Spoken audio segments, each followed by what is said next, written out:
السلام علیکم ورحمۃ اللہ وبرکاتہ۔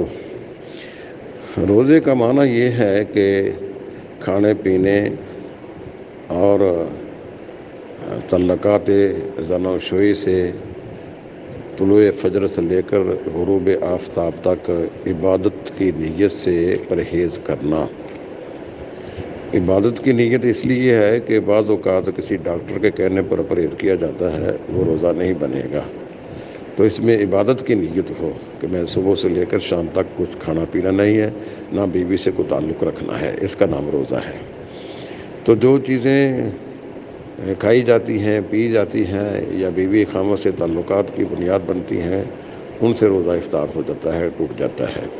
جو کھائی پی نہیں جاتی ہیں، مثلا گلاب کا پھول ہے، اس کو سونگھنا ہے، خوشبو لگانا ہے، یہ کھانے پینے والی چیزیں نہیں ہیں۔ اس طرح بخور ہے، کوئی خوشبودار دھواں ہے، اس کو سونگھنے سے روزہ نہیں ٹوٹتا ہے۔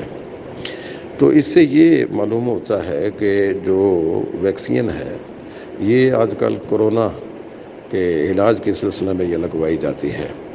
یہ بھی کوئی کھانے پینے والی چیز نہیں ہے، بلکہ اسے جسم میں لگایا جاتا ہے، جس طرح ٹیکہ لگاتے ہیں اس طرح جسم کے اندر یہ لگائی جاتی ہے۔ اسی طرح بعض آدمی ایسے ہوتے ہیں جن کو دمے کا مرض ہوتا ہے، ان کی جو نالیاں سانس کی ہوتی ہیں، ان کو کشادہ کرنے کے لیے ایک گیس ہوتی ہے، اس کو سونگھا جاتا ہے، انہیلر اس کا نام ہے، تو وہ بھی لیا جا سکتا ہے۔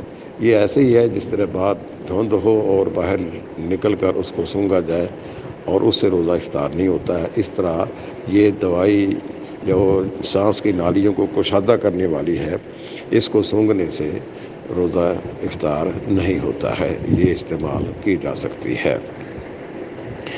اسی طرح خوشبو کو سونگھنا، اس سے بھی روزہ افطار نہیں ہوتا ہے۔ کوئی بھی چیز جو سونگھنے سے تعلق رکھتی ہے وہ استعمال کی جا سکتی ہے۔ اس لیے ویکسین کروانا یا یہ دمے کے مریض جو ہوتے ہیں وہ دوائی کو سونگھتے ہیں، وہ بھی سونگھی جا سکتی ہے۔ یہ ٹیکہ وغیرہ لگوایا جا سکتا ہے، یہ پٹھوں میں لگتا ہے۔ البتہ جو ڈریپ ہوتی ہے یہ نہیں لگانی چاہیے، اس سے انسان کو طاقت ملتی ہے۔ البتہ جو ٹیکہ ہے، خواہ وہ رگل میں لگایا جائے یا پٹھوں میں لگایا جائے، اس سے روزے میں کوئی نقص نہیں آتا ہے۔ بہرحال ویکسین لگوائی جا سکتی ہے، اور دمے کی بیماری کے لیے یہ جو دوائی سونگھی جاتی ہے اس کو بھی استعمال کرنے میں کوئی حرج نہیں ہے۔ اور اسی طرح ٹوتھ پیسٹ ہے، اس کو استعمال کرنے میں بھی کوئی حرج نہیں ہے۔ عورتیں اپنے کھانے کا ذائقہ معلوم کرنے کے لیے وہ رکھیں اور فوراً تھوک دیں، اس سے بھی روزہ نہیں افطار ہوتا ہے، کیونکہ یہ چیزیں کھائی پی نہیں جاتی ہیں، لہٰذا اس کو روزے کی حالت میں استعمال کرنے سے روزہ افطار نہیں ہوتا ہے۔ یہ تمام چیزیں ایسی ہیں جو جن کا تعلق کھانے پینے سے نہیں ہے، لہٰذا روزے کی حالت میں ویکسین بھی لگوائی جا سکتی ہے۔ دمے کے جو مریض ہیں وہ دوائی کو سونگھ سکتے ہیں تاکہ ان کی جو رگیں ہیں وہ کشادہ ہو جائیں۔ اور اسی طرح یہ ٹوتھ پیسٹ ہے، یہ بھی استعمال کیا جا سکتا ہے۔ اگر درد کو کم کرنے کے لیے، بخار کی شدت کو کم کرنے کے لیے ٹیکہ لگوانا پڑے یا داڑھ کو سن کرنے کے لیے ٹیکہ لگوانا پڑے تو یہ بھی ٹیکہ لگوایا جا سکتا ہے۔ اس میں روزہ کو کوئی نقصان نہیں پہنچتا ہے۔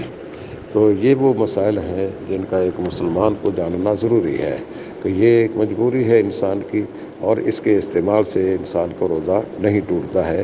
یہ دوران روزہ استعمال کرنے میں کوئی حرج نہیں ہے۔ السلام علیکم ورحمۃ اللہ وبرکاتہ۔